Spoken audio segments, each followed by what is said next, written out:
it's that time of the year again. And if it hasn't happened already, I'm sure sometime this week someone around you will begin a conversation with, I can't believe how fast this year's gone.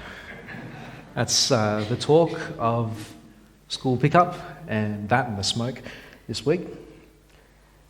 If you have small children around, friends you haven't seen in a while will come by and comment on how much taller your children are now, and office parties and family get-togethers are just around the corner. And of course, Christmas decorations are out in full force at the shopping centres. They've been out since Easter, haven't they? Now, we're a month out from Christmas Day, which means we're getting to that time officially known in the church calendar as Advent, this time of anticipation and waiting for the day, for Christ to come into the world. And whether you're an avid observer of the church calendar or not, you might have already begun feeling the kinds of feelings that are typical in this season of the year. I'm looking forward to Christmas for all kinds of reasons.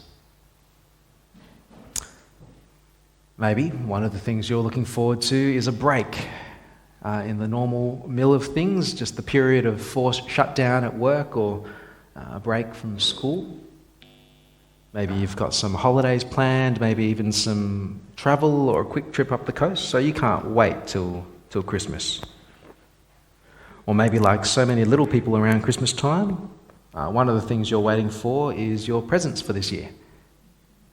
Whether it's your family that allows it on Christmas Eve or lunch on Christmas Day. Different families have different traditions about what's done, but that moment when you get to tear into your presents and rip open the wrapping paper, there's nothing better when you get to see this brand new whatever it is that you're looking forward to under the tree. Or maybe if you're like Sebastian Leong, I don't see Seb here this morning, maybe he's I remember being in a small group with Seb one year. It's around Christmas time. Technical difficulties, wardrobe malfunction. Thank you. We did a Christmas meal together as a small group, and Seb pretty much waits all year to get a perfect slice of glazed Christmas ham. You know that feeling, that little first taste of Christmas ham, a little bit sweet, super tender, just the right amount of fat and smokiness, the good stuff. And there's only 1 month to go for our dear Sebastian. He'll have to hang in there.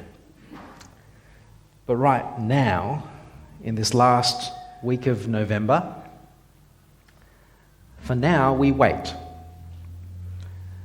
And that waiting is the rhythm of life that we collectively find ourselves in 1 month out from Christmas. Work's not done yet. School's not out yet, we're waiting in anticipation of good things to come. The point of Advent in the church calendar is to focus Christian people on the feeling and expression of hope and faith while we wait for God to come through on his promises to save.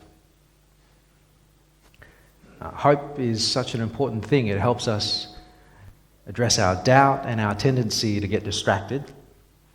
And Advent draws on the experience primarily of Israel, the faithful remnant of the Jews who were the ones who held on to God's promises through thick and thin, waiting for Jesus, waiting for their Messiah. And waiting's not much fun even at the best of times, let alone, well, you think it would be particularly hard for Israel through the downward spiral of the nation into exile and out of it. And I'm not going to assume you're all across Jewish history. I'll just go into enough now so that you can follow what I'm saying before we hit to Isaiah 40. So, a brief Jewish history spot begins now. You might remember at the founding of the nation, God, through Moses, he makes an agreement with the people of Israel that they would be his people and that God would be their God, that he would bless them and give them a land that's their very own, flowing with milk and honey. He promises all these good things. God would defend them and keep them secure, and there'll be peace and joy and happy days if the people would remain faithful to him, if they'd live according to his way. And the people said, we and our children will obey. Now, the flip side of that was the warning that if the people chose to be unfaithful, and if Israel wandered away from their God and started following other gods, if they forgot God's ways, God warned them very clearly at the start that, they'll no longer enjoy his blessings. They'll no longer have their land. They'll be scattered by their enemies, and all sorts of terrible things will begin to happen to them. You fast forward 1,000 years, and it's a pretty sad story. The people who said, we and our children will obey, they didn't obey for the most part. A few did, but most didn't. And God, in his patience and in his heartache, he sends prophet after prophet after prophet to his people, trying to call them back to follow him again. Warning after warning. Reminding them that if they keep on not listening, then his judgment's going to come. But they, the people and their leaders, persist in walking away from God, and he hands them over to their choice. As you look through the Old Testament, you know that foreign powers come to defeat Israel in war, and the Jews are scattered to the four winds. Assyria smashes through them, as does Babylon. But in God's mercy, he holds on to these small pockets of his people. A small remnant are preserved, even when they've been taken out of their land, and the Jews get resettled in all sorts of places. Like Assyria, or actually Assyrians didn't happen, like places like Babylonia and Persia, by emperors who conquered them. And even there, in these other countries, far away from home, God sends his people prophets. And these prophets, to the people in exile, they speak words of promise and hope. Words like what was read for us in our Bible reading today, that God hasn't forgotten his people, that he's coming to save them. And I'll read those verses for you again now. Isaiah 40, 3-5, and I'll put that on the screen. A voice of one calling in the wilderness. A voice of one calling. In the wilderness, prepare the way for the Lord. Make straight in the desert a highway for our God. Every valley shall be raised up, and every hill made low. The rough ground shall become level. The rugged places a plain, and the glory of the Lord will be revealed, and all people will see it together, for the mouth of the Lord has spoken. Here and in many other places, God tells his people, I'm coming. Hold on, I'm coming. And in the exile, what's left of the Jews might be in a sorry state. They've taken a beating politically and spiritually. But God says to them, I'm coming. And those verses there, they give you the sense that the speaker knows those receiving the words are in a bad spot. You see the details there. The good news comes out of a place of barrenness. It's wilderness and desert. And from out of the rough, there's a voice like a herald who goes ahead of a king to announce his coming, to get people ready. Prepare the way for the Lord.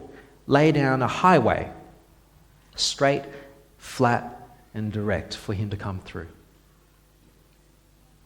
I wonder if you've had that experience of driving up and down the many highways that this vast brown land of Australia has. Joyce and I discovered early in our marriage that we actually really enjoy driving holidays, which was a surprise to the both of us because we hadn't done that much before.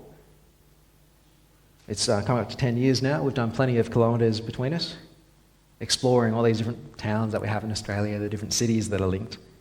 It's such a big country, so spread out. And just going to imagine that whoever it was that poured all that much concrete. I remember trying to think once about all the millions and millions of litres of white paint that someone had to mark every road we have. Good business, that. Because highways are those high speed zones, you want them to be fast because it's such a long way you have to go. There's only ever the occasional bend or incline on the highway. Because what you really want to do is to go as fast as you can from point A to point B. You don't want to be braking or manoeuvring around so much. So people who set the road, you can imagine when they come to hills, when they come to more rugged landscape, instead of sending you around the set of hills or making you bump up and down over the different winding valleys, what often happens, what they've done is just cut right through. Using diggers or explosives more likely, they clear a straight channel for a highway, giving you the most direct route that they can.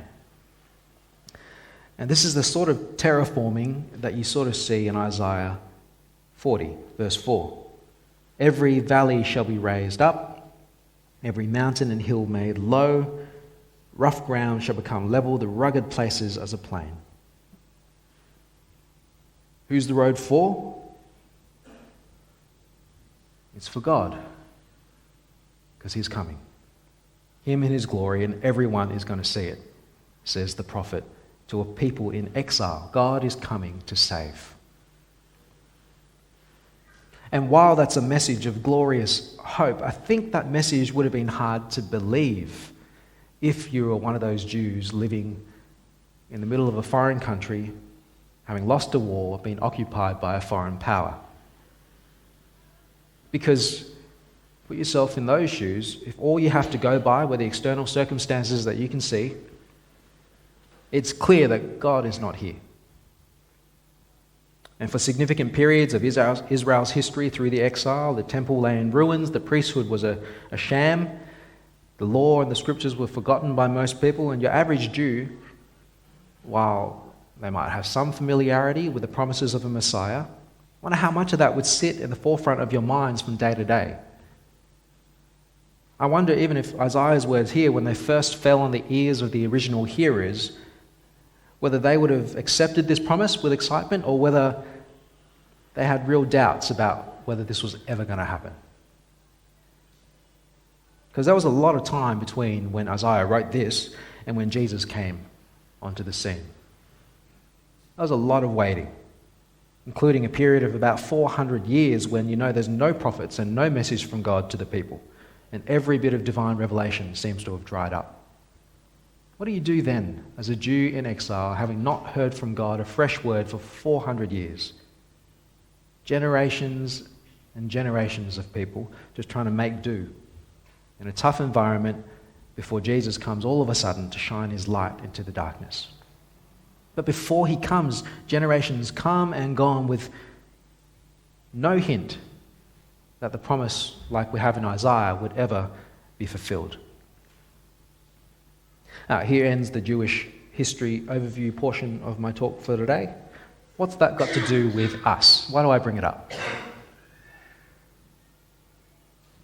I'll put it to you that the person of faith in God today faces the same sort of trial as the person of faith back then. Because we have the promises of God that he's going to come, but not the fulfillment. Not yet. They were promised a Saviour and had to wait for him. We are promised the coming again of that same Saviour, and we find ourselves having to wait. And waiting in faith has never been easy for anyone. 3 things in particular I find hard about waiting. Staying confident is hard. Staying focused is hard. And staying energized is hard when you have to wait for a long time. Staying confident.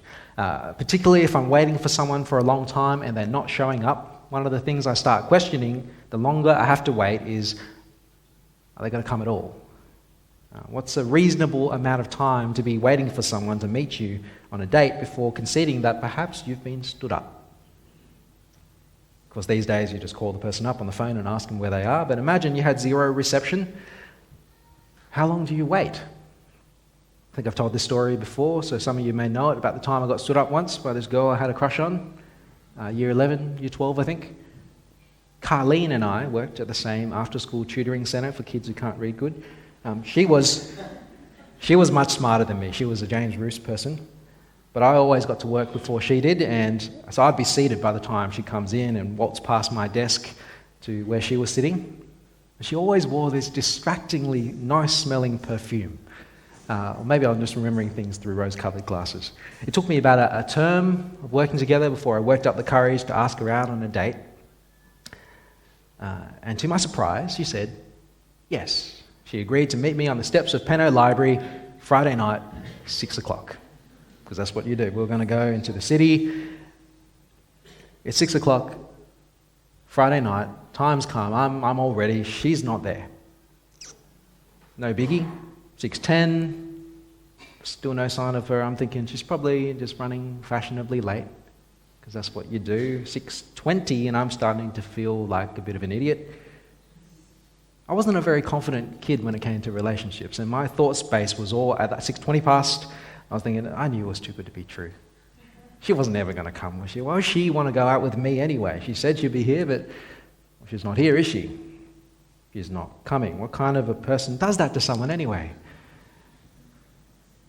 And it's so embarrassing. 6:25, I'd had enough and I left by myself. Found out much later she actually did show up that night, about 6:30 I think it was. She was running really late because she was spending all the time getting ready and there was dramas on the road. It was back in the day when hardly anyone carried mobile phones, and you wouldn't give a phone to a kid anyway, so she couldn't call me to tell me that she was on her way. But I didn't have the confidence that she was coming, did I? Because I didn't really know her, and I had no real way to tell if she could be trusted, or that she even cared. But God has a great track record of keeping his word, and you know God cares. Maybe Israel, waiting all those years for their Messiah, had moments when they felt like that. Does God care? You know what? He's not coming, is he? But we, from where we sit, we can look back and see God did come through for Israel. Always has. Always will. Jesus came, as promised. And the best indicator of someone's character and trustworthiness is how they've been in the past. And God is faithful. So when Jesus says to us, look, I'm coming soon, there's no reason for us to believe otherwise. He will come good on his word. The other thing I find difficult about waiting in faith is staying focused.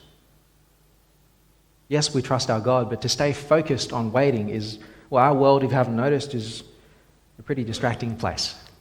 It doesn't stay still. There's always something going on, and there's all sorts of good things to do even. Responsibilities to fill, we have all sorts of dreams and aspirations to pursue. There's so many videos on YouTube someone has to watch. There's stuff to do. What about when things go wrong? When there's a crisis that really demands our attention? And if you're the pragmatic sort, the problems in our life and in our world, they're obvious to us, aren't they? We use our whatever we have to find practical solutions or political solutions or financial solutions to all the issues that bother us. Our minds and our hands get tied up just surviving, let alone thriving. And doing life takes just a lot of attention. Think about Israel and all their temptations to behave like the nations around them, especially in their exile, when they're scattered and everyone's just trying to survive in a busy world that's forgotten God. This is a tricky place to wait for God and not get distracted, because there's so much noise and colour. And where in this world is there going to be room for the promises of God about the imminent coming of Jesus? In all the noise and colour, who's going to remind you that Jesus is coming? Who's reminding you other than other people of faith? We've all got a part to play in keeping each other focused on God and on his mission in this world, whether that's in Pennant Hills or Eastwood, or those 30 countries behind that wall, into Central Asia, to the ends of the earth. Don't be that driver in the front of the traffic queue, distracted and checking his phone, missing the green light that's telling him to go. No, focus on what we're doing here. Yes, we're waiting, but this is not the time to get distracted. Keep your hands on the wheel, keep your vision focused. The final thing I've noticed that makes waiting hard Yes, trusting that someone's going to come is hard and staying focused is hard, but it's also hard if you're waiting a long time. You just get tired. Waiting is tiring, and you can't really rest if you're longing for something and it isn't here yet. Until the day Jesus comes, the posture we've adopted is one of waiting. And if you're committed to that, it means you're not setting deep roots here and now. It means your choices are going to reflect your hopes for a future glory. That shapes your priorities and your choices, and it means that now is not always going to be the most comfortable place to be. Now's not the time to rest and get comfortable. Now's the time to work and not to count the cost. Rest and comfort and glory comes when Jesus does, and until then, what keeps you going? You can probably testify to this just like I can. As you work, God lends us His strength so that we can keep doing the things that He's asked us to do, particularly when you feel like you've exhausted your store of it yourself. When there's nothing left in the tank, consistent testimony of lots of people I've met is that God gives strength. And God knows that it can get discouraging. We're not that strong. What to say at the end of Isaiah 40? I'll bring up some verses on the screen. This is Isaiah 40 and verses 27 to 31. Why do you complain, Jacob? Why do you say, Israel? My way is hidden from the Lord, my cause is disregarded by my God. Do you not know? Have you not heard? The Lord is the everlasting God, the creator of the ends of the earth. He will not grow tired or weary, and His understanding no one can fathom. He gives strength to the weary and increases the power of the weak. Even youths grow tired and weary, even young men stumble and fall. But those who hope in the Lord will renew their strength. They will soar on wings like eagles. They will run and not grow weary. They will walk and not be faint. So my encouragement to you this morning is to put your hope in Him. Find a strength in Him beyond what you can imagine to keep running this race that He's put you on. Here we are again, 1 month out from Christmas. It's so close you can almost taste it. But right now, our lot is to wait. And this morning, would you commit yourself again to the work before rest and glory that we anticipate will come when Jesus does? Amen. Let me lead you in a word of prayer. Father, strengthen us for the work. Help us not to stop now and rest and take too much comfort when we know that that's to come when you come. Help us remind each other about the reality of Jesus coming again. And we thank you for your faithfulness that we've seen in the past that gives us confidence that you will do as you said. Lord, we look forward to that day and help us work for it. In Jesus' name, amen.